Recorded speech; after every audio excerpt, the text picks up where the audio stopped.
جو آج فزیکلی ریاست کے اوپر حملہ آور ہے، لیکن ریاست کے اوپر حملہ آور یہ اب سے نہیں ہے.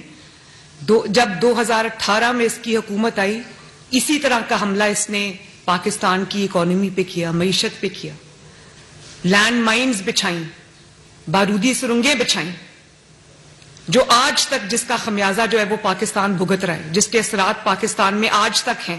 پاکستان ابھی اس سے نجات نہیں حاصل کر سکا. وہی اس نے جب اس کو پتا چلا کہ یہ حکومت سے جا رہا ہے تو وہ سائفر والی سٹوری بنا کے یہ لے آیا، کہانی بنا کے وہ جھوٹ گھڑ کے لے آیا، اور ہر جلسے میں جلوس میں وہ سائفر والا کاغذ جو تھا وہ لہراتا تھا، اور پاکستان کے تعلقات دوسرے ممالک کے ساتھ مشکل میں ڈال کے، جیپرڈی میں ڈال کر، خراب کر کے، خود یہ ہاتھ جوڑ کے امریکہ سے معافی مانگ کر یہ تعلقات بہتری کے لیے آج کوشش کر رہا ہے. اس نے وہاں پر جو لوگ امپلائی کیے ہوئے جن کو یہ پیسے دے رہا ہے ڈالرز کے اندر کہ امریکہ سے میرے تعلقات بہتر کراؤ، پاکستان کے تعلقات دوسرے ممالک سے خراب کر کے یہ پیسے دے کر اپنے معاملات جو ہے وہ ٹھیک کر رہا ہے. اور آپ آج دیکھیں زلمے خلیل زاد کا سٹیٹمنٹ آیا ہے اس کے حق میں. زلمے خلیل زاد صاحب کو میں پوچھنا چاہتی ہوں کہ اس کے دور میں جو بدترین تشدد، بدترین انتقام، بدترین وکٹمائزیشن تمام اپوزیشن پہ ہو رہا تھا، اس وقت زلمے خلیل زاد صاحب چپ کیوں بیٹھے تھے؟ اور آج ان کو یہ حق کس نے دیا ہے کہ وہ پاکستان کے اندرونی معاملات میں بولیں؟ وہ یہ بھی ذرا فرما دیں کہ پوری دنیا کے مہذب ممالک کے اندر جب کوئی شخص قانون کو ایویڈ کرتا ہے، عدالتوں کے احکامات کو پاؤں کے نیچے رونتا ہے، عدالت بلاتی ہے جاتا نہیں ہے، فورس استعمال کرتا ہے، تو اس کے بارے میں دنیا کیا کہتی؟ اس کے ساتھ یہ سلوک ہونا چاہیے جو عمران خان کے ساتھ ہو رہا ہے؟ اس کے بارے میں ان کا کیا کہنا ہے؟ میں یہ سوال کرتی ہوں. پاکستانیوں نے اس چیز کا بہت برا بنایا ہے. اس وقت وہ کیوں خاموش تھے جب عمران کے 4 سالہ دور میں بدترین تشدد صحافیوں کے ساتھ کیا گیا، ان کو سچ بولنے کی پیداش میں پیٹ میں گولیاں ماری گئیں، ہڈیاں توڑی گئیں مار مار کے، گھروں سے اٹھا کر براڈ ڈے لائٹ میں اغوا کیا گیا؟ اس وقت یہ کیوں چپ تھے؟ اور جب جو انٹرنیشنل تنظیمیں ہیں انہوں نے کہا کہ یہ، اور انہوں نے لکھا کہ یہ پریڈیٹرز ہیں، پریڈیٹر کا لفظ استعمال ہوا ان کے لیے، جو ان کے خلاف آواز اٹھاتا تھا چاہے وہ اپوزیشن سے ہو، سیاستدانوں سے ہو یا وہ میڈیا سے ہو، اس کو عبرت کا جو وہ سمبل بناتے تھے یہ لوگ. اس وقت یہ کیوں خاموش تھے؟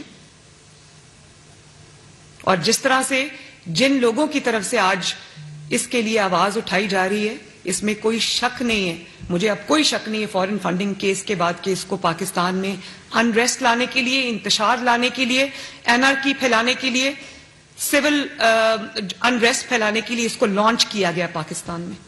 ورنہ اس کے پلے اور ہے کیا سوائے دہشت گردی کے، گنڈا گردی کے، پاکستان کی معیشت تباہ کرنے کے، پاکستان کے تعلقات سارے ممالک سے خراب کرنے کے اس کے پلے اور ہے کیا؟ میں یہ سوال پوچھنا چاہتی ہوں.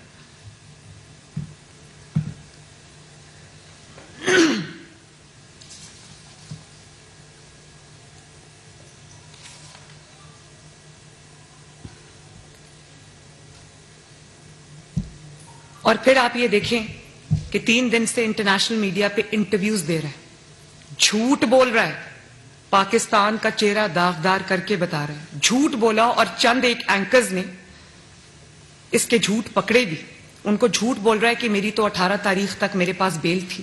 اس کے پاس کوئی 18 تاریخ تک بیل نہیں تھی.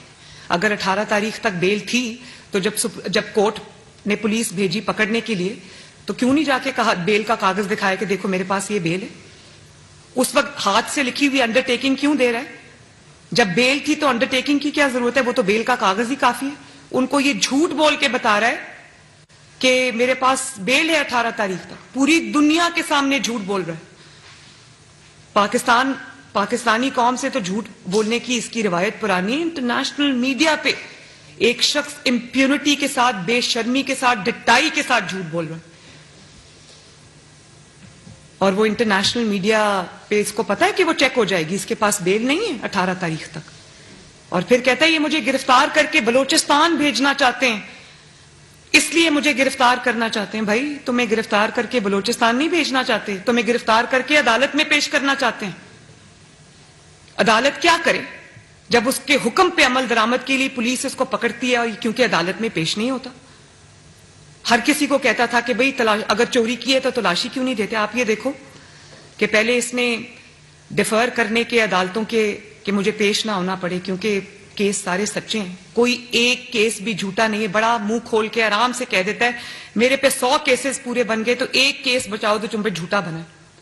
میں بار بار یہ بات کہتی ہوں, ٹیری اینڈ وائٹ والا کیس جھوٹا ہے, فورن فنڈنگ والا کیس جھوٹا ہے.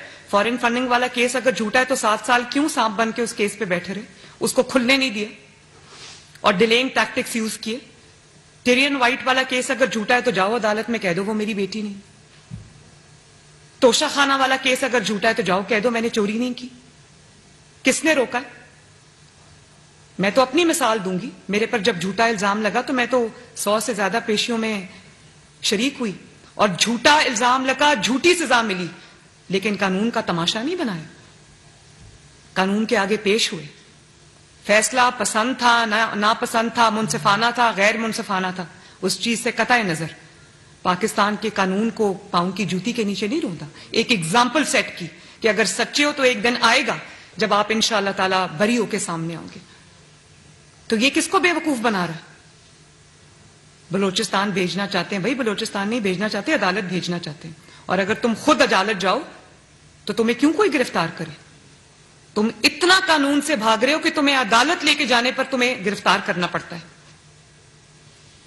اور میں آج بھی یہ کہتی ہوں کہ ابھی اس کو گرفتار نہ کیا جائے, اس کے مقدمے چلائے جائیں, اس کے مقدموں میں اس کو پیش کیا جائے. یہ ایک انڈر ٹیکنگ لکھ کر دے تمام کیسز میں جو اس کے خلاف چل رہے ہیں کہ میں ہر پیشی پر جب عدالت بلائے گی میں پیش ہوں. تو میں کہوں گی اس کو ابھی گرفتار نہ کریں, جب اس کے مقدمات کا فیصلہ ہو جائے تو اس کو گرفتار کریں. کیونکہ وہ سامنے فیصلہ دیوار پہ اسی لیے پیش نہیں ہوتا. اور پیش ہونا نہ پیش ہونا ایک الگ بات ہے. اب وہ کس طرح سے حملہ آور ہے.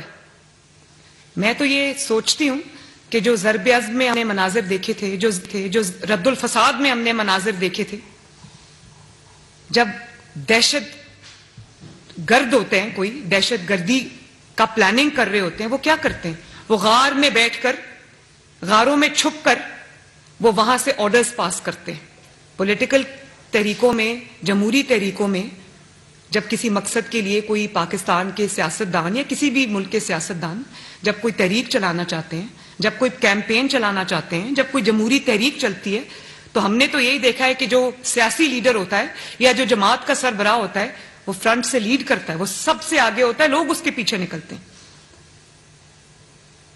یہ ہم نے تو یہی دیکھا ہے, یہ ہم نے پہلی مرتبہ دیکھا ہے. یہ تو ہم نے سیاسی دہشت گرد جماعتوں کے ساتھ دیکھا ہے کہ وہ غاروں سے بیٹھ کے آرڈر دیتے ہیں. وہی ہو رہا ہے زمان پاک میں.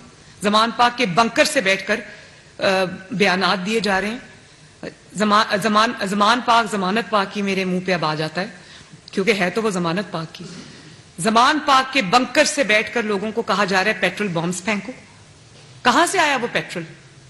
کہاں سے آئے وہ پیٹرول بامز؟ کہاں سے آیا وہ جو ٹیکنالوجی ہے جس کے تھرو آپ نے جو پیٹرول بامز ہیں وہ بنائے؟ سیاسی جماعتوں کے ہاتھوں میں کبھی آپ نے پیٹرول بامز دیکھے؟ ڈنڈے بردار لوگوں کی فورس ہے. اور آپ یہ دیکھیں کہ کتنی بڑی اس نے غلط حرکت کی ہے کہ پہلے جب لانگ مارچ تھا تو کے پی سے سیکیورٹی فورسز کو لے کر آیا, وہاں پر تب اس کی خیبر پختونخوا میں حکومت تھی, وہاں سے سیکیورٹی فورسز کو لے کے آیا, وہاں سے جتھے لے کر آیا اور اسلام آباد پولیس پر حملہ آور ہوا. ان کے مقابل ان کو لا کے کھڑا کر دیا. آج کیا کر رہا ہے؟ آج بھی یہی کر رہا ہے. آج گلگت بلتستان میں حکومت ہے, یہ حکومتیں بناتا ہی اسی لیے کہ ان کے ریسورسز کو استعمال کرے. آج گلگت بلتستان کے اندر حکومت ہے, وہاں سے پولیس لے کر آ کر اس کو پنجاب پولیس کے مقابلے میں کھڑا کر دی. تو یہ ایک صوبے کو دوسرے صوبے سے لڑانے کی گھناؤنی سازش اگر کسی اور, اللہ نہ کرے, کسی اور سیاستدان نے, کسی اور سیاسی لیڈر نے, کسی اور جماعت کے سربراہ نے کی ہوتی تو کیا ریاست اس طرح بیٹھ کے تماشا دیکھتی جس طرح آج ریاست بیٹھ کے تماشا دیکھ رہی؟ یہ سوال بنتا ہے یا نہیں بنتا؟ اور پھر آپ نے کل عدم تنظیموں کے لوگوں کو زمان پاک میں رہائش پذیر کیا ہوا ہے. ان کو رکھا ہوا ہے کہ اگر ریاست پہ حملے کی ضرورت پڑے تو وہ ٹرین دہشت گرد وہاں پر رکھے ہوئے ہیں. اور کل ان کی کوئی ٹاؤٹ ہے جو جرنلسٹ ہے وہ ٹویٹ ڈیلیٹ کر دی, لیکن اس نے کہا کہ لے آؤ ہیلی کاپٹر, ہمارے پاس ہیلی کاپٹر کے ساتھ نمٹنے کا بھی پورا پلان ہے. تو ہیلی کاپٹر سے نمٹنے کے لیے آپ کے پاس کیا ہوتا ہے؟ وہ کہاں سے آئی ہے یہ سب ان کے پاس؟ اور آج وہ ابرار الحق صاحب کا میں اسٹیٹمنٹ دیکھ رہی تھی, وہ کہتے ہیں کہ ہمارے لوگ خود کش حملہ آور بن گئے. حیرت ہے. دہشت گرد تنظیموں کو دیکھا ہوا تھا کہ وہ لوگوں کو ٹرین کیا کرتی تھی کہ ہتھیار ایسے چلاتے ہیں, پیٹرول بام ایسے پھینکتے ہیں, خود کش حملہ آور جیکٹس پہناتی تھی, ان کی برین واشنگ کرتے تھے, ان کو لانچ کرتے تھے. بھئی اپنے بچے تمہارے لندن میں محفوظ مقامات پہ بیٹھے ہیں, گل چھرے اڑا رہے ہیں. ابھی وہ ویڈیو دیکھی, تینوں بچے اس کے کوئی جگہ جا رہے ہیں اور عیش و عشرت کی زندگی گزار رہے ہیں, اور پاکستانی بچوں کو تم پیٹرول بامز ہاتھ میں دے کر ان کو کہتے ہو کہ ریاست کے اوپر حملہ کرو, پولیس کے جوانوں پہ حملہ کرو, پولیس کے افسران پہ حملہ کرو. شرم نہیں آتی تمہیں یہ حرکت کرتے ہوئے؟ اور پھر آپ نے وہ آڈیو سنی جس میں یاسمین راشد صاحبہ یہ کہہ رہی ہیں کہ میں ٹکٹ نہیں دوں گی. آج کل ہم ٹکٹس کے لیے انٹرویوز کریں, سیاسی جماعتیں جب ٹکٹس کے لیے انٹرویوز کرتی ہیں تو کیا پوچھتی ہیں؟ سیاسی جماعتیں جب ٹکٹس کے لیے انٹرویوز کرتی ہیں اپنے کینڈیڈیٹس کے, تو ان کو یہ کہتی ہیں کہ بتاؤ آپ نے کتنی خدمت کی, بتاؤ آپ کتنا اویلیبل ہوئے اپنے حلقے کے لوگوں کے لیے, آپ نے وہاں پانی کے لیے, صاف پانی کے لیے کیا کام کیا, سڑکیں کتنی بنوائیں, کتنی خدمت کی, کتنا آپ اپنے فرض اور ذمہ داریاں نبھاتے رہے, تو آپ کو ٹکٹ ملے گا. یہاں کیا پوچھا جا رہا ہے؟ یہاں یہ کہہ رہے ہیں کہ جتھے جو لائے گا اور ریاست سے لڑائی کرے گا اس کو ٹکٹ ملے گی, جو جتنے پیٹرول بامز چلائے گا اس کو ٹکٹ ملے گی, جو جتنی ڈنڈا بردار فورس لے کر آئے گا اس کو ٹکٹ ملے گی, جو جتنا بڑا دہشت گرد ہوگا اس کو ٹکٹ ملے گی. میں نے تو پاکستان کی تاریخ میں کم از کم یہ نہیں دیکھا. ذرا ویڈیو چلائیں پلیز. مجھے جیل میں پکڑنے کے لیے آ گئی ہے باہر, آپ نے جدوجہد کرنی اور نکلنا باہر. خان صاحب نے کیا ہے, سارے M P M L A کو تنقید کو فون کرو, 5 بندے لے کے پہنچے, انہوں نے کال کہہ دو میرے والوں جڑا نہیں پہنچا میں کوئی ٹکٹ نہیں دینا. سرکاری املاک پر بدترین حملے, پولیس اہلکاروں پر بہیمانہ تشدد, ڈی آئی جی پر جانی حملہ, پیٹرول بموں کی بارش. پیٹرول بامز پھینکنا شروع کر دیے ہیں لوگوں نے. وہ اب اس پہ ہمارے ورکروں میں سچویشن یہ ہے کہ کچھ مر جائیں گے لوگ, ابھی کوئی پولیس والے بھی مر جائیں گے. مجھے ایسے نوجوان ملے ہیں, انہوں نے کہا ابرار بھائی ہم خود کش بننے کے لیے تیار ہیں. بار بار مہلت ملنے اور عدالتوں سے ریلیف لینے کے باوجود عمران خان گرفتاری کیوں نہیں دے رہے؟ ذرا سوچئے.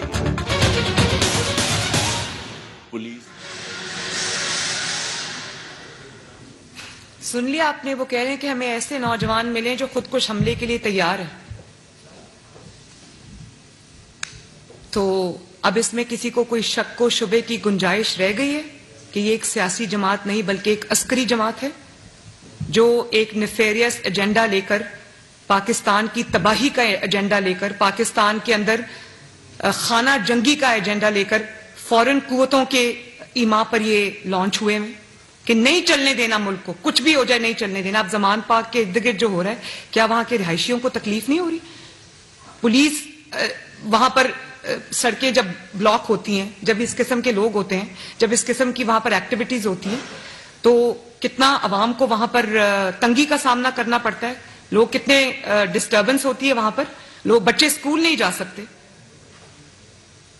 اور ریاست جو ہے وہ بے بس ہو کے تماشا دیکھ رہی. ایک شخص نے پورے قانون کو, آئین کو, پورے اس کو اپنے پاؤں کی جوتی کے نیچے رکھا ہوا ہے, اور اس کو آپ یہ دیکھ لیں آج بھی اس کو جو وارنٹس ہے وہ سسپینڈ ہو گئے. بھئی ضرور کرے سسپینڈ, آپ نے کرنے ہیں تو, لیکن میں کیا پوچھتی ہوں, کیا یہی سہولت پاکستان کی باقی سیاسی جماعتوں کو حاصل, یہی سہولت نواز شریف کو حاصل ہے؟ میں یہ سوال پوچھتی ہوں کہ یہ تفریق کیوں ہے؟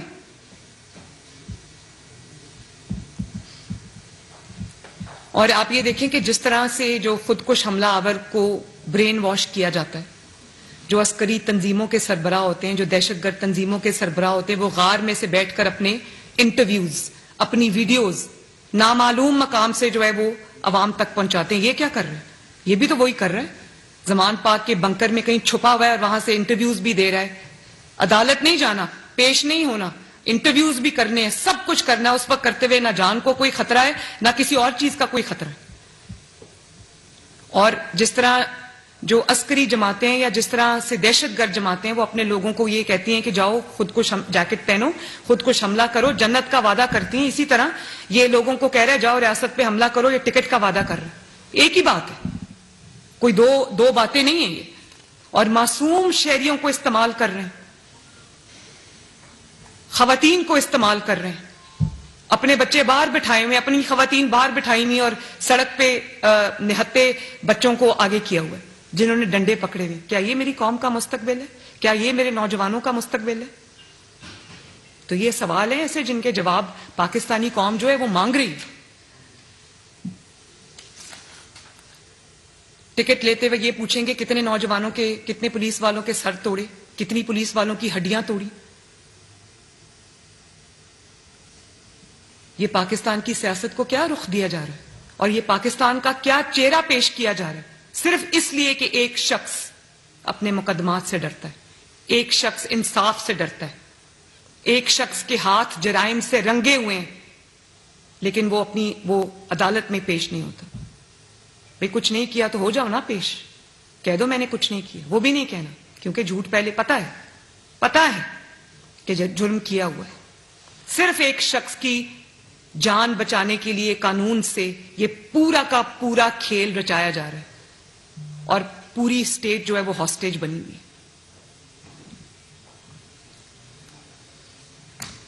تو میں آج یہ جو سوالات قوم کے سامنے رکھے ہیں یہ ہر ذی شعور پاکستانی کے سوالات ہیں جن کا جواب جو ہے وہ قوم مانگ رہی ہے. شکریہ. سب کو دیں گے. ابراہیم لکی صاحب. کمپرومائزڈ ہے, پولیٹیشن کمپرومائزڈ ہیں, اسٹیبلشمنٹ کمپرومائزڈ ہے, جوڈیشری کمپرومائزڈ ہے. تو اس سب میں جمہوریت کیسے پھلے گی اگر 2018 کا اگر ری پلے ہو جاتا ہے, اگر اف اینڈ بٹ کی بات ہے تو جمہوریت ہماری کیسے پھلے گی؟ یہ جو میں نے ابھی پورا مقدمہ آپ کے سامنے رکھا, جمہوریت کے آگے بڑھنے کا ایک ہی طریقہ ہے کہ غیر جمہوری جو لوگ ہیں جو کسی ایجنڈا کے تحت لانچ کیے گئے ہیں ان کا حساب کتاب ہو, ان کا پورا کچا چھٹا عوام کے سامنے لے کر آئیں, اور اگر وہ اکاؤنٹیبلٹی سے بھاگتے ہیں تو ان کو پکڑ کے عدالتوں میں پیش کیا جائے. اور اس میں عدالتوں کو بھی یہ کہوں گی کہ آپ کو انصاف کرنا چاہیے. جب آپ کے جو احکامات ہیں ان کو ہوا میں اڑایا جاتا ہے, جب ان کا تماشا بنایا جاتا ہے, جب آپ کے احکامات کو نہیں مانتے, اور پاکستان کا ایک آدمی جو اپنے آپ کو پولیٹیکل لیڈر کہتا ہے وہ اگر آپ کے احکامات کا مذاق بناتا ہے, تماشا بناتا ہے, ان کو جوتی کے نیچے رونتا ہے, ان کے بارے میں جھوٹ بولتا ہے سرے عام, آپ اگر چپ کر کے تماشا دیکھیں گے تو پاکستان کی عدلیہ پہ سوال اٹھیں گے اور اٹھ رہے ہیں. یہ نہیں ہونا چاہیے. جس ملک میں انصاف ہوگا اس ملک میں جمہوریت بھی آگے بڑھے گی. جی یہ بتائیے گا کہ میڈم یہ بتائیے گا کہ دو ایشوز بڑے اہم چل رہے ہیں اس وقت ملک کے. ایک تو چل رہی ہے مہنگائی, لوگوں کو بہت زیادہ مشکلات کا سامنا ہے, آپ کی وفاقی حکومت ہے. دوسرا ایٹمی پروگرام کی بات ہو رہی ہے اور ایٹمی میزائل سسٹم کی بات ہو رہی ہے. کہا یہ جا رہا ہے کہ آئی ایم ایف یہ کہہ رہا ہے کہ اس کو ریورس کیا جائے یا اسٹیپ بیک کیا جائے اس معاملات کے حوالے سے. تو یہ اس معاملات کے اوپر آپ کی حکومت کچھ دیکھ رہی ہے کہ اگر ادھر سے کچھ شرائط اس طرح کی آتی ہیں تو کیا اقدامات کرے گی آپ کی حکومت؟ دیکھیے, آپ نے مہنگائی کی بات کی, آپ نے آئی ایم ایف کی بات کی, میں پھر وہی بات کروں گی. جو شخص اس مہنگائی کا ذمہ دار ہے, جو شخص آئی ایم ایف کے ساتھ معاہدے کا ذمہ دار ہے, جو شخص آئی ایم ایف کے ہاتھوں پاکستان کو گروی رکھنے کا ذمہ دار ہے, اس کو پکڑو اور قوم کے سامنے پیش کرو, وہ اپنے جواب خود دے. جہاں تک آپ نے جو بات کی, یہ ایک محب وطن حکومت ہے. کوئی ایسا نہ فیصلہ ہوگا, نہ ہونے دے گی, نہ کوئی ایسی شرط مانے گی جس پہ پاکستان کی سالمیت پہ کوئی آنچ بھی آئے. جی کہیے گا کہ عمران خان وہ شخص ہیں جو پہلے یہ کہا کرتے تھے کہ میں کسی صورت بھی چور ڈاکو اس طرح کے نام لے کے وہ کہا کرتے تھے کہ میں ان کے ساتھ نہیں بیٹھوں گا, لیکن گزشتہ 5-7 دن کے اندر ہم نے یہ دیکھا کہ 2 سے زائد بار عمران خان باقاعدہ طور کے اوپر یہ پیشکش کر چکے ہیں کہ وہ ہر کسی کے ساتھ بیٹھ کر بات کرنے کو تیار ہیں. کیا مسلم لیگ نون عمران خان کے ساتھ بیٹھے گی یا پی ڈی ایم کی پوری جماعتیں عمران خان کے ساتھ کسی بھی چاہے الیکشن کی تاریخ کا معاملہ ہو یا کوئی اور دیگر معاملات ہوں ان کے ساتھ مل بیٹھیں گے؟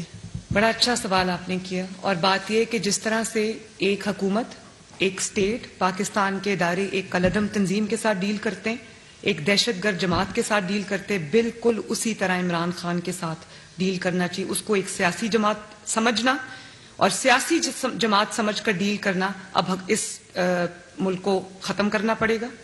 اور دوسری بات جو آپ نے کی نا, وہ یہ بات اس لیے کر رہے ہیں کہ وہ اپنے سارے حربے آزما چکے ہیں, وہ لانگ مارچ کر چکے ہیں, وہ کالز دے چکے ہیں. ابھی آپ نے دیکھا لاہور میں انہوں نے عوام کو کال دی, عوام نہیں نکلی. وہ یہ سب کر کے دیکھ چکے. جیل بھرو تحریک پاکستان کی بلکہ دنیا کی سب سے ناکام جیل بھرو تحریک تھی, دنیا کا سب سے ناکام لانگ مارچ تھا, دنیا کی سب سے ناکام جو ہے ان کی ریلیز تھی. تو اب وہ کیا کریں؟ اس کے بعد وہ حملہ آور بھی ہو گئے, لیکن کب تک وہ یہ دہشت گردی جاری رکھ سکتے ہیں زمان پاک سے؟ میں نے آج بھی بتایا کہ اسٹیٹ اس کو پکڑنا چاہے تو 5 منٹ سے زیادہ کا کام نہیں ہے. اسٹیٹ کی کمزوری یا مجبوری جو ہے وہ نہتے عوام ہے, ان کا خون نہیں چاہتا کوئی بھی. اور یہ ہماری ذمہ داری ہے کہ ایسے طریقے سے وہ کام ہو کسی کو بھی نقصان نہ پہنچے. تو اب سب کچھ کیونکہ فیل ہو چکا ہے تو آج میں حکومت کے ساتھ بیٹھنے کو تیار ہوں. یہ حکومت کو چاہیے کہ بالکل اس طرح اس کے ساتھ ڈیل کرے جس طرح دہشت گردوں کے ساتھ ڈیل کرتی ہے. جی آپ کے پاس ہے, حکومت آپ کے پاس ہے, تو آپ ریاست سے سوال پوچھ رہے ہیں کہ ریاست اتنی بے بس کیوں ہے. ہم آپ سے سوال پوچھنا چاہ رہے ہیں کہ آپ اتنے بے بس کیوں ہیں, جبکہ پتہ ہے اطلاعات موجود ہیں کہ زمان پارک میں کلعدم تنظیموں کے شرپسند عناصر موجود ہیں, تو آپ اتنے بے بس کیوں ہیں؟ کوئی کارروائی کیوں نہیں کر رہی وفاقی حکومت؟ میں نے آپ کو بتایا کہ میں ایک تو میری ذمہ داری پارٹی کی ہے, لیکن بطور شہری میں یہ سوال ریاست سے پوچھ سکتی ہوں, حکومت سے پوچھ سکتی ہوں. میں حکومت کا حصہ نہیں ہوں, میں یہ سوال پوچھ سکتی ہوں. However, مجھے اس بات کا علم ہے کہ حکومت کی جو کمزوری ہے وہ کمزوری نہیں ہے, وہ اس کی کنسرن ہے جو اس کے عوام کے لیے, کہ وہاں پر کسی کی بھی جان نہ جائے, کوئی وہاں پر کیجولٹی نہ ہو, کوئی ایسی سچویشن نہ ہوئے جہاں پر کسی کو کوئی نقصان پہنچنے کا اندیشہ ہو. ورنہ 5 منٹ سے زیادہ کا کام نہیں ہے, میں سمجھتی ہوں اس بات کو. جی مریم صاحبہ, یہ بتائیے گا کہ آپ نے ابھی مطالبہ پچھلے دنوں کیا ہے کہ جنرل فیض کا کورٹ مارشل کیا جائے. جنرل فیض کے کورٹ مارشل پر آپ ایگری ہیں, اور جنرل باجوہ کے کورٹ مارشل پہ آپ کی کیا رائے ہے؟ اور دوسرا یہ بتائیں کہ عمران خان کے حوالے سے بہت ساری جو پبلسٹی کے حوالے سے سروے کروائے گئے ہیں, ان کی 60 سے 70% جو ہے ان کی پاپولیرٹی ہے اس ٹائم, تو آپ لوگ اسے ڈکٹیٹر شو کروا رہے ہیں, پبلک انہیں ڈکٹیٹر ماننے کو تیار نہیں ہے, اس پر کیا کہیں گے؟ 2 سوال آپ نے پوچھے. جہاں تک جنرل باجوہ اور جنرل فیض کا سوال ہے, میں اس کا جواب بہت تفصیل سے یہ دے چکی ہوں کہ انہوں نے جو بھی کیا ہے وہ پوری قوم کے سامنے, اب وہ خود بھی اس کا اعتراف کر چکے ہیں, اور ایک دوسرے پہ الزام لگا رہے ہیں. تو میں یہ اپنے انٹرویو میں کہہ چکی ہوں کہ جو ادارہ ہے وہ اس کی بدنامی کا باعث بنے ہیں, تو ادارے کو چاہیے کہ وہ خود ایسے عناصر اور ایسے لوگ جو ادارے کی اوپر بدنامی کا باعث بنتے ہیں, ان کے لیے اسٹگما ہوتے ہیں, ان کو سارٹ آؤٹ کرنے کی ذمہ داری بھی ادارے کی ہے, اور یہ ان کو کرنا چاہیے.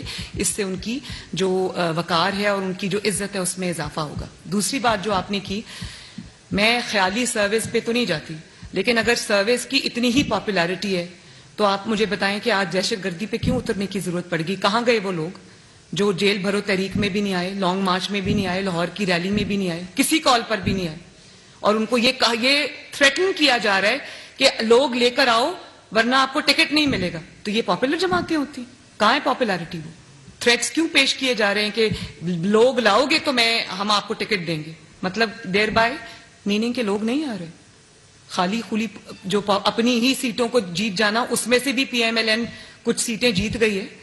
تو یہ تو انشاءاللہ تعالی بہت جلد الیکشن ہوں گے تو پتہ چلے گا کہ پاپولر کون ہے, اصل پاپولر کون ہے, لوگ سب سمجھتے ہیں.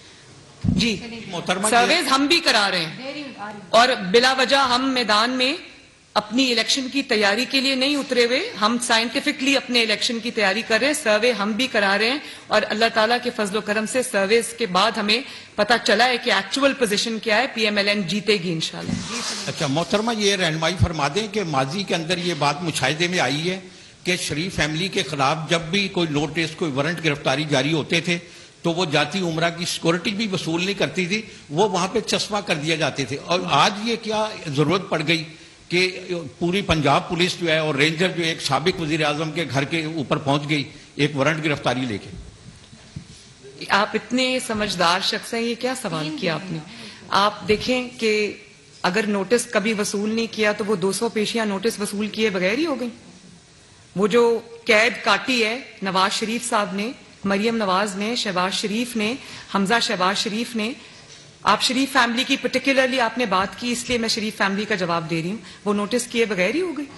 اور یہ جو آپ کہہ رہے ہیں کہ رینجرز آ گئے, پولیس آ گئی, یہ اس لیے آ گئے کہ وہاں پر ایک شخص کو گھسیٹ کے کہا جا رہا ہے عدالت چلو, وہ عدالت نہیں جا رہا, جبکہ جن شریف فیملی کا میں نے نام لیا وہ چاروں عدالتوں میں ہر پیشی پر پیش ہوئے. کسی ایک پیشی پہ نہیں کہا کہ ہم بیمار ہیں, میری بیوی بیمار ہے, میں 72 ایئرز کا ہوں, میں بزرگ ہو گیا ہوں, میری ٹانگ ٹوٹی ہوئی ہے, کسی نے یہ بات نہیں کی. نواز شریف صاحب ایک ہارٹ پیشنٹ ہوتے ہوئے ایکچوئل سچویشن کے وہ پیش ہوتے رہے. شہباز شریف صاحب کینسر کے مریض ہیں, کمر درد کی تکلیف ہے, پیش ہوتے رہے. اور پھر صرف پیش نہیں ہوئے, گرفتاری بھی دی, جیلیں کاٹی انتقام کی. تو یہ تو دونوں کا کمپیریزن ہی نہیں بنتا بھائی. جی آپ نے جب میاں نواز شریف صاحب کی حکومت کا خاتمہ کیا گیا تو بڑا اگریسو جاندار پولیٹیکل بیانیہ آپ نے کریٹ کیا, ووٹ کو عزت دو کے حوالے سے کمپین چلائی, آپ نے پذیرائی بہت ملی پبلک میں آپ کے اس بیانیے کو. اس کے بعد انہی لوگوں کے خلاف جن کے خلاف آپ نے یہ بیانیہ ترتیب دیا تھا, انہی کے خلاف شروع کر دی بیان بازی عمران خان صاحب نے. میری مراد جنرل باجوہ اور جنرل فیض سے ہے, اور آپ پیچھے ہٹ گئے اس سے. اب آپ کی ساری گفتگو سے لگتا ہے کہ آپ کا جو نیکسٹ بیانیہ ہے وہ صرف عمران خان کو کاؤنٹر کرنے کے لیے ہے, اس کو ایکسپوز کرنے کے لیے ہے, اور سارے کا سارا اسی کے خلاف ہے. کیا یہ درست ہے؟ کل کلا عمران خان کو سزا ہو گئی, وہ انجام کو پہنچ گئے, تو پھر آپ کا بیانیہ کیا ہوگا نیکسٹ؟ دیکھیں, بیانیہ کس کو کہتے ہیں؟ میں نے یہ بات بارہا کہی ہے, میں دوبارہ دہرا دیتی ہوں. بیانیہ اس کو نہیں کہتے کہ جب کوئی اقتدار میں ہو, جب کوئی اپنی پوری قوت میں ہو, طاقت میں ہو, تو آپ اس کے پاؤں کو پکڑیں, اور جب وہ چلا جائے اپنے ٹینیور پورا کر کے تو تب آپ اس کا گریبان پکڑیں. نواز شریف صاحب نے جب جنرل باجوہ کا اور جنرل فیض کا نام لیا تھا, اس وقت وہ ایک سٹنگ آرمی چیف تھا اور دوسرا سٹنگ DGI تھا, اور وہ جو PDM کا پہلا جلسہ تھا گجرانوالہ کا, انہوں نے تب اس کا نام لیا. آج بھی I am not mincing my words, میں ان کا بھی نام لے رہی ہوں, ان کی باقیات کا بھی نام لے رہی ہوں, ان کی تصاویر بھی دکھا رہی ہوں لوگوں کو, جو حقائق ہیں وہ بتا رہی ہوں لوگوں کو. تو ہمارا بیانیہ کوئی سائفر کا بیانیہ نہیں ہے, اور یا یہ بیانیہ نہیں ہے کہ جب آپ کا چیف ہو اور آپ اقتدار میں ہو تو آپ کہیں کہ جنرل باجوہ جیسا کوئی چیف نہیں تھا, ایسا سپہ سالار تو پاکستان کی 75 سالہ تاریخ میں نہیں آیا, یہ تو ایسے ہیں, انہوں نے میرے لیے اتنی مدد کی, میرے لیے پیسے لے کر آئے باقی ملکوں سے. اور جب جنرل باجوہ چلے گئے اور آپ کا اقتدار چلا گیا تو آپ ان کو کہتے ہیں کہ ان کا کورٹ مارشل ہونا چاہیے.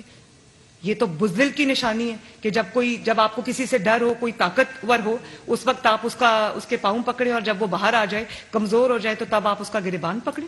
مسلم لیگ نون نے یہ نہیں کیا.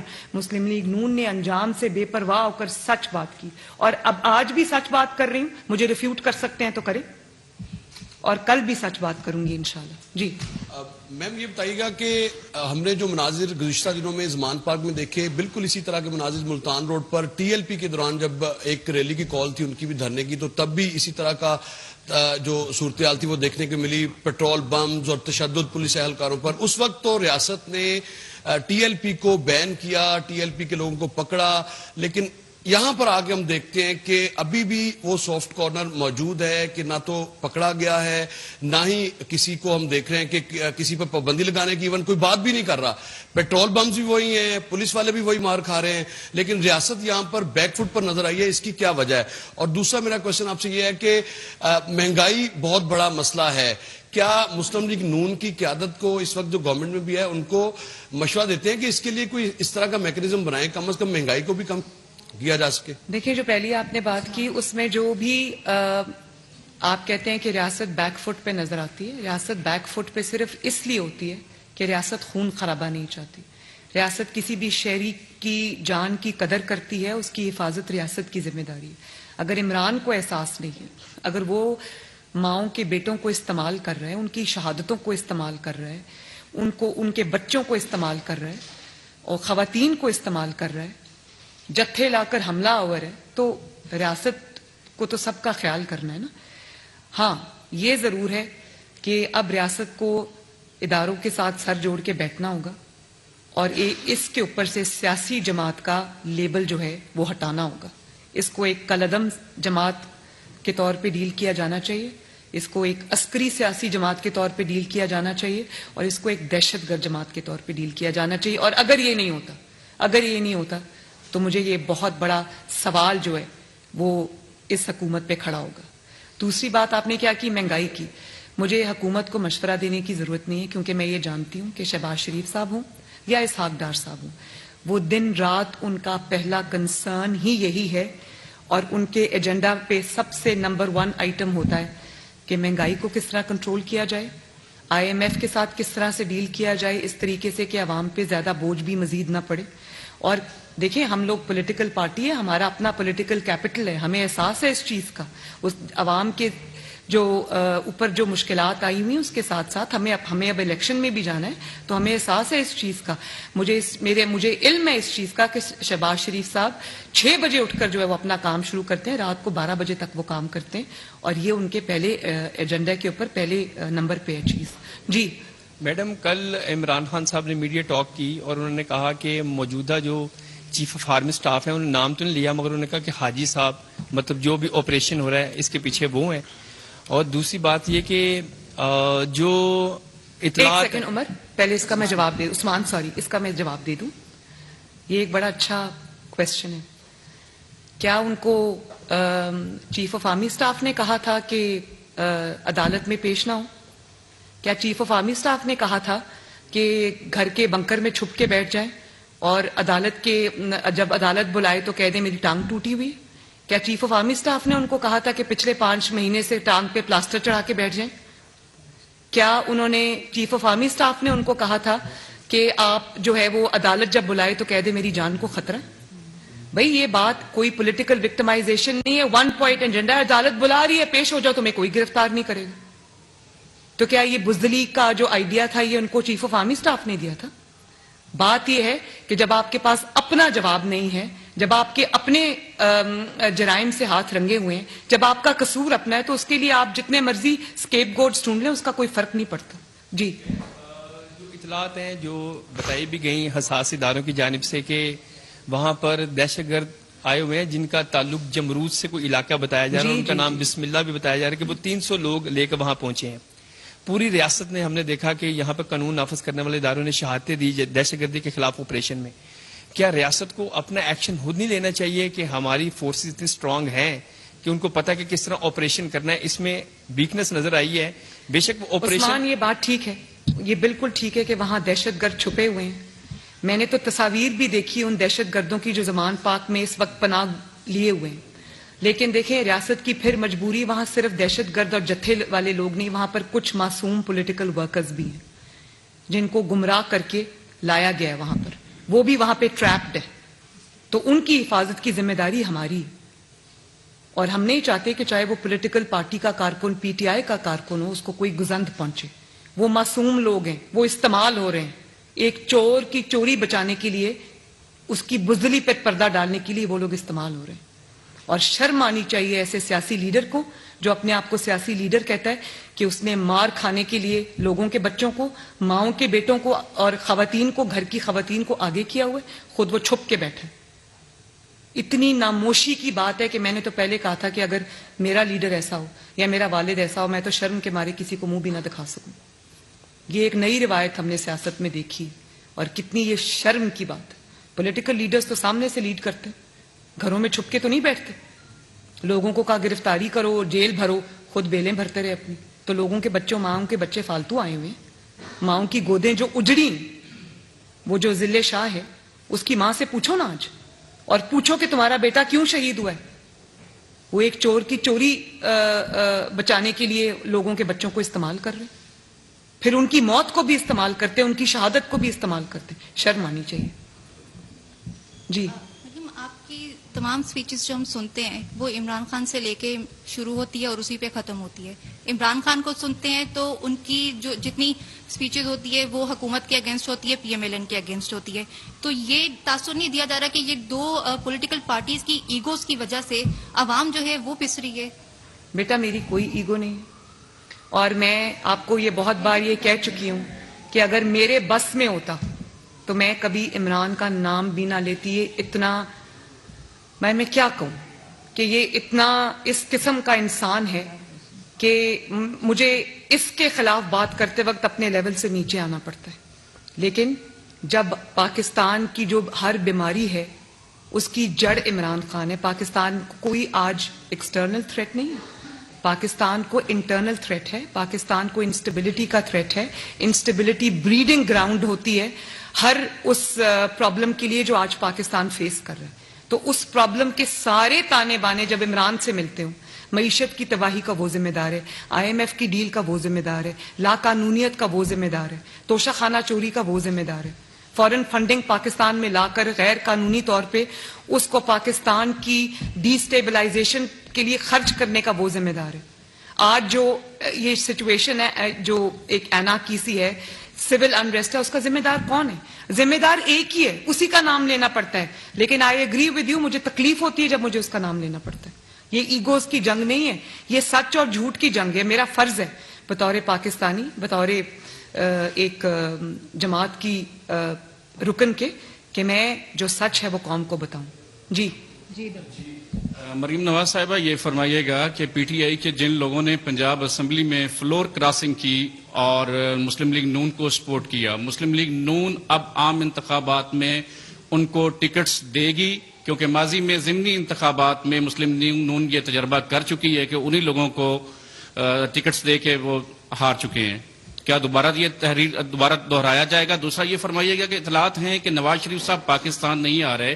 اگر پاکستان نواز شریف صاحب نہیں آتے تو مسلم لیگ نون ان کے بغیر الیکشن میں جائے گی اور اپنا مطلوبہ رزلٹ حاصل کر سکے گی؟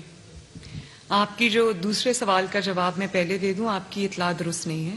نواز شریف صاحب بہت جلد پاکستان آئیں گے اور اپنی الیکشن کیمپین کو وہ انشاءاللہ تعالی لیڈ کریں گے. جو پہلا سوال آپ نے کیا وہ یہ ہے کہ دیکھیں, بات یہ ہے کہ کائنڈلی کراس ٹاک نہ کریں.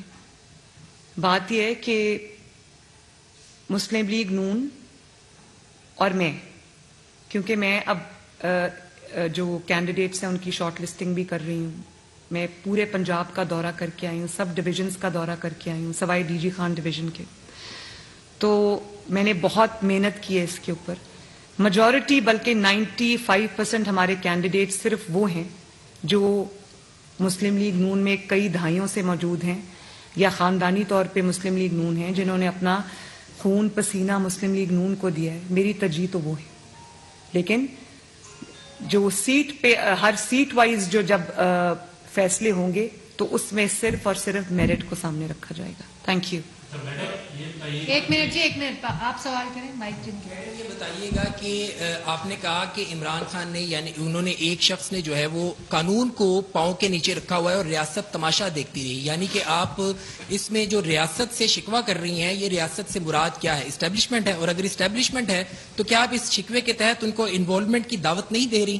اور دوسرا یہ کہ اگر اس لاجک کو مان لیا جائے کہ پی ٹی آئی, آپ نے ساری ریاست کو کیسے صرف اسٹیبلشمنٹ کا کہہ دیا؟ جب میں ریاست کی بات کرتی ہوں تو میں حکومتوں کی بات کرتی ہوں, ساتھ میں عدلیہ کی بھی بات کرتی ہوں, میں سب کی بات کرتی ہوں جو سٹیک ہولڈرز ہیں, ڈیسیجن میکرز ہیں. اس میں ہماری گورنمنٹ جو ہے وہ سب سے بڑی سٹیک ہولڈر ہے. دوسرا یہ کہ تو ریاست سب کا نام ہے. جی دوسرا یہ کہ اگر اچھا آپ کا ان کا سوال رہ گیا, سوری. ایک منٹ جی.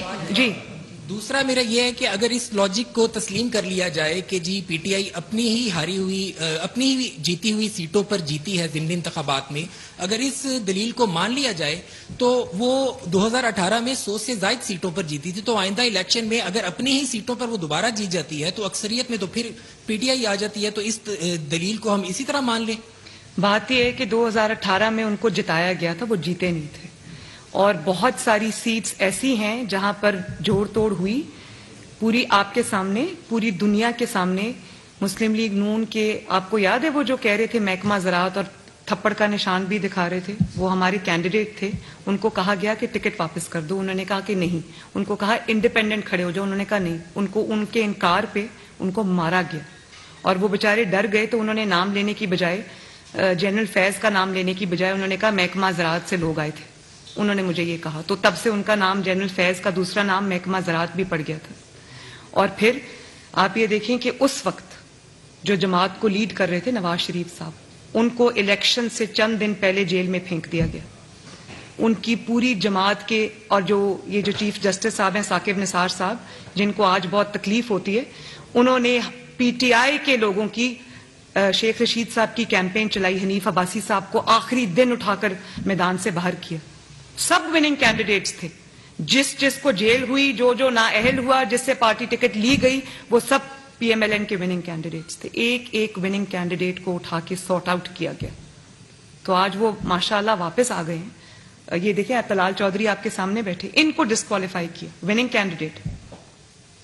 تو آج انشاءاللہ جب لیول پلینگ فیلڈ ہوگی تو آپ دیکھیں گے مسلم لیگ نون جیتے گی انشاءاللہ. ہمارے آئین اور قانون میں یہ بات واضح ہے کہ کوئی بھی عسکریت پسند جماعت یا دہشت گرد جماعت الیکشنز میں حصہ نہیں لے سکتی, پارلیمانی جمہوریت کا حصہ نہیں بن سکتی. بطور چیف آرگنائزر مسلم لیگ نون یا سینئر وائس پریزیڈنٹ, کیا آپ پاکستان تحریک انصاف کو عسکری یا کالعدم تنظیم قرار دلوانے کے لیے الیکشن کمیشن یا متعلقہ فورم پہ رجوع کریں گی, یا صرف یہ ایک سیاسی بیانیہ ہوگا آپ کا؟ نہیں, میرا سیاسی بیانیہ نہیں ہے. دوسرا سوال بعد میں. میرا بالکل سیاسی بیانیہ نہیں ہے. قوم کے سامنے حقائق ہیں, اور میں سمجھتی ہوں کہ کسی کو صرف اس لیے اسکیپ نہیں دینا چاہیے کہ کسی نے سیاسی ہونے کا لبادہ اڑا ہوا ہے. ان کے نقاب ان کے منہ سے کھینچنے چاہیے, ان کے بھیانک چہرے عوام کو نظر آنے چاہیے.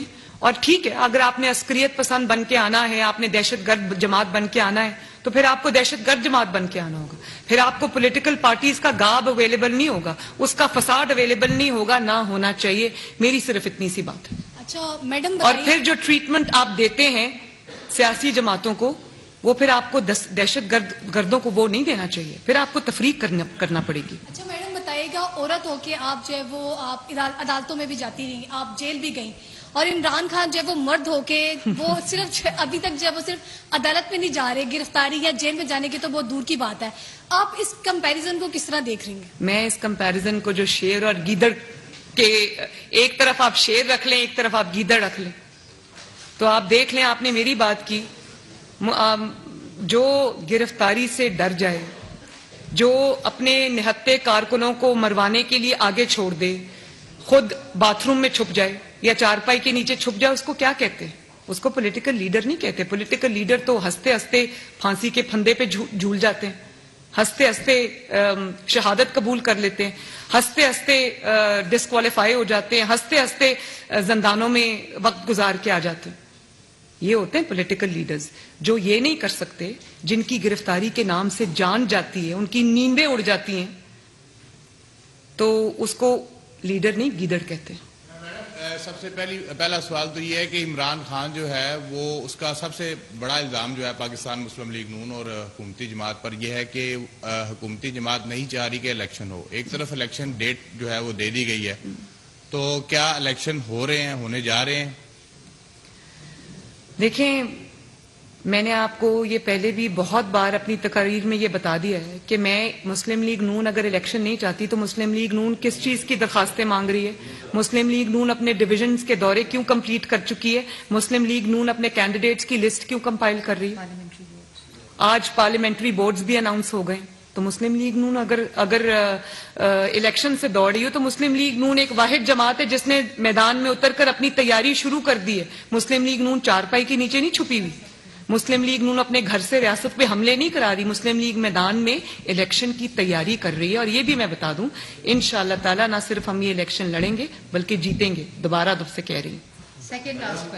بس آخری جی, پاناما کیس کی بات کی, سیسلین مافیا گاڈ فادر کہا گیا, نہیں کہنا چاہیے, عدالت کے فیصلے بولتے ہیں. جب ججز اعلیٰ عدلیہ میں سلیکشن من پسند لگائے جائیں گے تو ایسا ہی ہوگا. اب آپ کی حکومت ہے, کیا آپ اعلیٰ عدلیہ کے ججز کی میرٹ پر تعیناتی کے لیے کوئی قانون سازی یا جوڈیشل ریفارم لانے کی بات کریں گی؟ نمبر 1. نمبر 2, 1 منٹ پہلے اس کا جواب سنیں. بالکل کروں گی. یہ جو بینچ فکسنگ ہے یہ بند ہونی چاہیے, اور یہ کسی فرد واحد کے فیصلے نہیں ہونے چاہیے کہ ایک شخص جو اپنا فیصلہ بارہا ایک پٹیشنر کے خلاف دے چکا ہے, بار بار, ایک دفعہ اپنا مائنڈ دے چکا ہے, ایک دفعہ اپنا ذاتی اناد بتا چکا ہے. آپ ہر بینچ میں جب انہی ججز کو شامل کریں گے تو اس کو اور کیا کہتے ہیں؟ بالکل ٹھیک ہے. دوسرا میرا سوال یہ ہے کہ پاکستان پہلا ایٹمی اسلامی ملک ہے اور آج وہ بھیک مانگ رہا ہے, اور آج جو حالات ملک کے ہیں وہ آپ کے سامنے ہیں. آپ 75 سالوں میں آج یہ ملک میں جو اس حالت پہ پہنچا ہوا ہے, آپ اس کا ذمہ دار کس کو ٹھہراتے ہیں؟ بڑا تکلیف دہ سوال آپ نے کیا. پاکستان جس طرح سے ترقی کر رہا تھا, آگے بڑھ رہا تھا, وہ کچھ لوگوں کو تکلیف ہو گئی اس کی. 2017 تک, آپ 2013 سے 2017 کا پاکستان دیکھ لیں, کس طرح دنیا سے انویسٹمنٹ آ رہی تھی. پہلی دفعہ پاکستان میں سی پیک جیسا منصوبہ جس میں انویسٹمنٹ کے ڈھیر لگ گئے پاکستان میں, 2% گروتھ سے 6% پروجیکٹڈ 7% گروتھ پہ پاکستان پہنچ گیا. IMF کا پہلی بار جو معاہدہ تھا اس کو نہ صرف پورا کیا بلکہ اس معاہدے کے رہتے ہوئے 4 سال نہ ڈالر کو بڑھنے دیا, نہ چینی کی قیمت بڑھنے دی, نہ آٹے کی قیمت بڑھنے دی, نہ بجلی کی قیمت بڑھنے دی, نہ تیل کی قیمت بڑھنے دی, نہ سبزیوں کی قیمت بڑھنے دی, نہ گوشت کی قیمت بڑھنے دی. 4 سال سٹیٹک رہی قیمتیں. تو کس کو تکلیف ہوئی اور کیوں ہوئی؟ اور وہ ایکسپیریمنٹ سے پاکستان کو کیا ملا؟ وہ عمران کو لانے کے لیے نہیں کیا گیا تھا, وہ اس لیے کیا گیا تھا کہ وہ جن مقاصد کے لیے عمران کو لانا چاہتے تھے وہ مقاصد نواز شریف پورے کرنے والا نہیں تھا. وہ جانتے تھے کہ نواز شریف ایکسٹینشن نہیں دے گا, نواز شریف یہ سازشوں میں شامل نہیں ہوگا, نواز شریف ملک کی بات کرے گا, پاکستان کی بات کرے گا, عوام کی بات کرے گا. اس لیے ان کو وہ بندہ چاہیے تھا جو چپ چاپ کر کے احکامات کو مانتا رہے. چاہے وہ اب 4 سال کے بعد آپ خود ہی دیکھیں, انہوں نے سب سے زیادہ اس کو گند کا ٹوکرا سمجھ کے سر سے اتار کے پھینک دیا اور توبہ توبہ کرتے ہوئے بھاگ گئے. لیکن کیا پاکستان کا یہ جو نقصان ہوا ہے پچھلے 4 سال میں یہ کبھی پورا ہو سکے گا؟ یہ ذمہ داروں کو جواب دینا ہوگا. آج جنہوں نے اس کو صداقت اور امانت کا سرٹیفکیٹ دیا انہوں نے بھی واپس لے لیا. وہ اتنے شرمندہ ہو گئے کہ انہوں نے بھی واپس لے لیا. اتنی دھجیاں اس شخص نے اس سرٹیفکیٹ کی اڑائیں اور دینے والے کی بھی اڑی. جی مریم صاحبہ یہ بتا دیجئے گا 30 اپریل کو پنجاب اور 28 مئی کو KP کا الیکشن ہے. 1 ماہ وہاں زیادہ ہو چکا ہے. دوسری طرف انتخابات ہوتے ہوئے یوں نظر نہیں آتی ہیں. الیکشن پروسیس کا تمام جماعتیں حصہ بھی بن رہی ہیں, آپ کا بھی پارلیمانی بورڈ بن چکا ہے. اس صورتحال کے اندر جب سیکیورٹی فراہم کرنے کے حوالے سے کہہ رہے ہیں کہ سیکیورٹی فراہم نہیں کی جا سکتی, وسائل اتنے نہیں ہیں الیکشن ہونے کے لیے, تو کیا آپ کو تاریخ پر الیکشن نظر آتے ہیں؟ اور دوسرا سوال یہ ہے, پہلے سوال کا جواب سن لیں.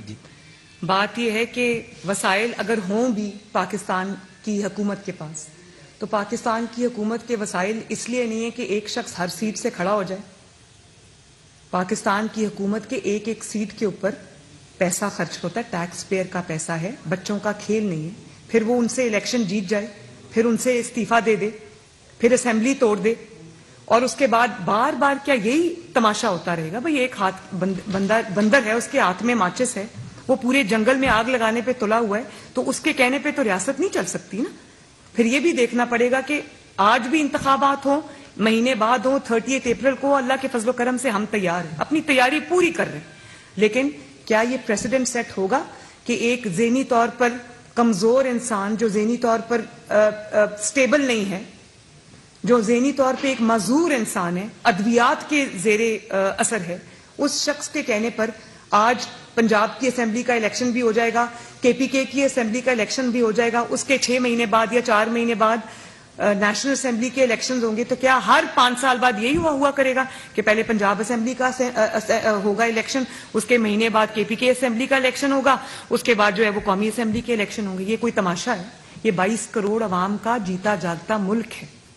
یہاں پہ ایک منشیات زدہ شخص کے فیصلوں پر فیصلے نہیں کیے جا سکتے. اچھا یہ بتا دیں, ڈیجیٹل سینسس اس وقت جاری ہیں, اگر 2 اسمبلیوں میں انتخابات ہوتے ہیں اور 2 اسمبلیوں میں بعد میں اور وفاق میں ہوتے ہیں, تو کیا ہم تفریق نہیں کریں گے؟ کیا ہم اس مردم شماری پر اور بعد میں ہونے والے الیکشن کو آپس میں کنفلکٹ کر دیں گے؟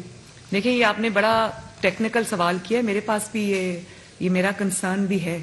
یہ نہیں ہو سکتا کہ کچھ کے پچھلے سینسس پہ ہوں, کچھ کے اگلے سینسس پہ ہوں یا موجودہ سینسس پہ ہوں. یہی جو ٹیکنیکل چیزیں ہیں وہ ان کا فیصلہ کرنا پڑے گا. اور یہ میرا خیال ہے کہ جو جو کنسرنڈ ادارے ہیں وہ سب یہ چیزیں ضرور کنسیڈر کر رہے ہوں گے. بہرحال میں ریپیٹ کرنا چاہتی ہوں الیکشن اپریل میں ہو, مئی میں ہو, جون میں ہو یا اکتوبر نومبر میں ہو, انشاءاللہ تعالیٰ PMLN پورا مقابلہ کرنے کے لیے تیار ہے. بہت بہت شکریہ. چیف آرگنائزر مسلم لیگ لاہور میں چیف آرگنائزر مریم نواز اس وقت نیوز کانفرنس کر رہی تھی جس میں انہوں نے کہا کہ لاہور میں یہ مناظر سب دیکھ رہے ہیں. پچھلے 5 دن سے زمان پارک میں تماشا لگا ہوا ہے. یہ ریاست کے خلاف بغاوت ہو رہی ہے. لاہور میں چیف آرگنائزر مسلم لیگ نون مریم نواز نے پریس کانفرنس کرتے ہوئے کہا کہ پاکستان کی 75 سالہ تاریخ میں کسی جماعت کے ایسے مناظر نہیں دیکھے. قانون کے سامنے پیش ہونے سے بچنے کے لیے ریاست پر دھاوا بولا گیا. یہ لوگ پنجاب پولیس اور اداروں کے خلاف بغاوت کر رہے ہیں. چیزیں اس لیے پہلے سامنے نہیں آئیں کیونکہ سہولت کار سر پر موجود تھے. پارلیمنٹ پر حملہ کیا گیا, پولیس اہلکاروں کے سر پھاڑے گئے. پاناما بینچ نے نواز شریف کو شرمناک القابات سے نوازا. لاہور میں chief organiser Maryam Nawaz news conference کر رہی ہیں. ان کا کہنا تھا کہ زمان پاک کے مناظر سب لوگ دیکھ رہے ہیں. یہ ریاست کے خلاف بغاوت ہو رہی ہے اور پاکستان کی 75 سالہ تاریخ میں کسی جماعت کے ایسے مناظر دیکھنے میں نہیں آئے. چیف آرگنائزر مسلم لیگ نون مریم نواز پریس کانفرنس کر رہی ہیں. ان کا کہنا یہ تھا کہ لاہور میں زمان پاک کے مناظر سبھی نے دیکھے ہیں. 5 دن سے زمان پاک میں تماشا لگا ہوا ہے. پارلیمنٹ پر حملہ کیا گیا, پولیس اہلکاروں کے سر پھاڑے گئے. پورے پاکستان کی پولیس ڈون کو پکڑنے میں لگی ہوئی ہے. آج ریاست کا بگڑا ہوا بچہ پوری قوت سے ریاست پر ہی حملہ آور ہے. کچے کے علاقے اور زمان پاک میں کوئی فرق نہیں. ریاست خون خرابہ نہیں چاہتی ورنہ گرفتار کرنا 5 منٹ کا کام ہے. مریم نواز نے مزید کہا کہ نواز شریف جلد آ کر الیکشن مہم کو لیڈ کریں گے. چیف آرگنائزر مسلم لیگ نون مریم نواز نے لاہور میں نیوز کانفرنس کی ہے. ان کے ہمراہ طلال چودھری اور مریم اورنگزیب بھی موجود تھیں. اس کے علاوہ مسلم لیگ نون کے دیگر رہنما بھی ان کے ساتھ موجود تھے. اس دوران انہوں نے صحافیوں کے سوالوں کے جواب بھی دیے. مختلف سوالوں کے جواب دیتے ہوئے ان کا کہنا یہ تھا کہ پاکستان کی 75 سالہ تاریخ میں کسی جماعت کے ایسے مناظر نہیں دیکھے. قانون کے سامنے پیش ہونے سے بچنے کے لیے ریاست پر دھاوا بولا گیا. یہ لوگ پنجاب پولیس اور اداروں کے خلاف بغاوت کر رہے ہیں. چیزیں اس لیے پہلے سامنے نہیں آ سکیں کیونکہ سہولت کار سر پر موجود تھے. پارلیمنٹ پر حملہ کیا گیا, پولیس والوں کے سر پھاڑے گئے. پاناما بینچ نے نواز شریف کو شرمناک القابات سے نوازا. پورے پاکستان کی پولیس ڈون کو پکڑنے میں لگی ہوئی ہے. زمان پاک کے مناظر ساری دنیا کے سامنے ہیں. بتاتے چلیں آپ کو کہ مریم نواز نے چیف آرگنائزر مسلم لیگ نون ان کی جانب سے نیوز کانفرنس کی گئی تھی. مسلم لیگ نون کے دیگر رہنما بھی انہی کے ساتھ موجود تھے. صحافیوں کے مختلف سوالوں کے جواب انہوں نے دیے ہیں. پریس کانفرنس کا آغاز انہوں نے کیا. ایک ان کی جانب سے پریس کانفرنس کی گئی اور اس کے بعد صحافیوں نے ان سے سوالات پوچھے جن کے جواب دیتے ہوئے ان کا کہنا یہ تھا کہ